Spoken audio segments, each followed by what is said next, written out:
Operation సింధూర్తో పాకిస్తాన్పై Bharat మెరుపుదాడి. Operation సింధూర్కు నేటికీ ఏడాది పూర్తి.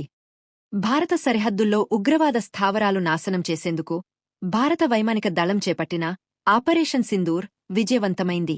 మే 2025 7వ తేదీ రాత్రి సరిగ్గా 23 నిమిషాల పాటు సాగిన ఈ సైనిక చర్యల్లో పాకిస్తాన్ మరియు పాకిస్తాన్ ఆక్రమిత కాశ్మీర్లోని 9 కీలక లక్ష్యాలను భారత్ ఛేదించింది. అత్యాధునిక క్షిపణులు, ఉపగ్రహ నిర్దేశిత ఆయుధాలు మరియు గస్తీ డ్రోన్లతో శత్రువుల వాయు రక్షణ వ్యవస్థలను జామ్ చేసి ఈ దాడులు నిర్వహించారు. ఉపగ్రహ చిత్రాలతో దృశ్యరూప సాక్ష్యాలు ఈ దాడుల ప్రభావాన్ని ధృవీకరిస్తూ మే 11 నుంచి 10 తేదీల్లో మజార్, కవాస్పేస్ మరియు మిజార్ విజన్ సంస్థలు విడుదల చేసిన ఉపగ్రహ చిత్రాలు భారత్ ఖచ్చితత్వాన్ని చాటిచెప్పాయి. జాకబాబాద్లోని షాబాజ్ ఎయిర్ బేస్ ప్రధాన ఏప్రాన్పై ఉన్న హ్యాంగర్ శిథిలమవగా ఎయిర్ ట్రాఫిక్ కంట్రోల్ భవనం దెబ్బతింది. సర్గాథా, రహీంయార్, ఖాన్ మరియు నట్ఖాన్ విమానాశ్రయాలు ధ్వంసంతో పాటు రన్వేలపై భారీగా దెబ్బతిన్నాయి. పస్రూర్, చునియాన్ మరియు ఆరిఫ్వాలా ప్రాంతాల్లోని వాయు రక్షణ రాడార్లు పూర్తిగా ధ్వంసమయ్యాయి. పాకిస్తాన్ విచక్షణారహితకు ప్రతిస్పందన గట్టిగానే ఇచ్చింది భారత ప్రభుత్వం. కేవలం ఉగ్రవాద స్థావరాలను లక్ష్యంగా చేసుకోగా పాకిస్తాన్ పౌర ప్రాంతాలపై దాడులకు తెగబడింది. జమ్మూలోని సంభు ఆలయం, పూంచ్లోని గురుద్వారా మరియు క్రైస్తవ కాన్వెంట్లపై డ్రోన్లు, ఫెరంగులతో దాడులు చేసింది.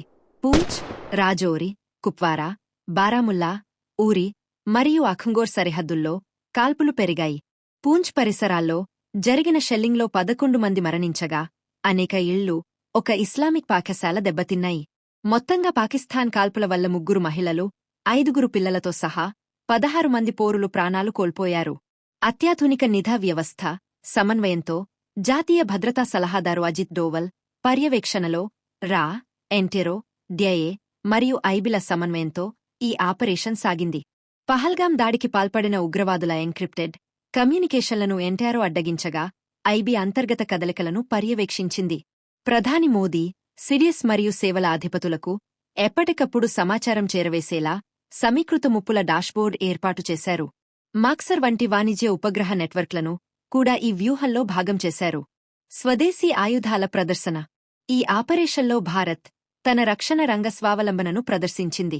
బ్రహ్మోస్ క్షిపణి, ఆకాశ్ వాయు రక్షణ వ్యవస్థలతో పాటు ఆల్ఫా డిజైన్ టెక్నాలజీస్ మరియు అదాని గ్రూప్ అభివృద్ధి చేసిన స్కైస్ట్రైకర్ డ్రోన్లను మొదటిసారి యుద్ధరంగంలో ఉపయోగించారు. సోలార్ ఇండస్ట్రీస్ రూపొందించిన నాగస్త్ర, జాన్నెట్ టెక్నాలజీస్ తయారుచేసిన JMNS-1 కామికాజీ డ్రోన్లు ఉగ్రవాద శిబిరాలపై ఖచ్చితమైన దాడులు చేశాయి. దీనికి విరుద్ధంగా పాకిస్తాన్ తన వద్ద ఉన్న F-JF మరియు సాబ్ 2000 ఏరియే వంటి దిగుమతి చేసుకున్న వ్యవస్థల్లో 20% కోల్పోయింది. ఆపరేషన్ సింధూర్ కేవలం సైనిక చర్య మాత్రమే కాకుండా ఉపగ్రహ ఆధారిత పారదర్శకతతో కూడిన ఆధునిక యుద్ధతంత్రాన్ని ప్రపంచానికి పరిచయం చేసింది. పాకిస్తాన్ అణు బెదిరింపులను బేఖాతరు చేస్తూ కేవలం ఉగ్రవాద మౌలిక సదుపాయాలే లక్ష్యంగా భారత్ సాధించిన ఈ విజయం రక్షణ రంగంలో కొత్త మైలురాయిగా నిలిచింది. ఎప్పటికప్పుడు తాజా సమాచారం కోసం మా ఛానల్ను సబ్స్క్రైబ్ చేయండి, లైక్ చేయండి, షేర్ చేయండి.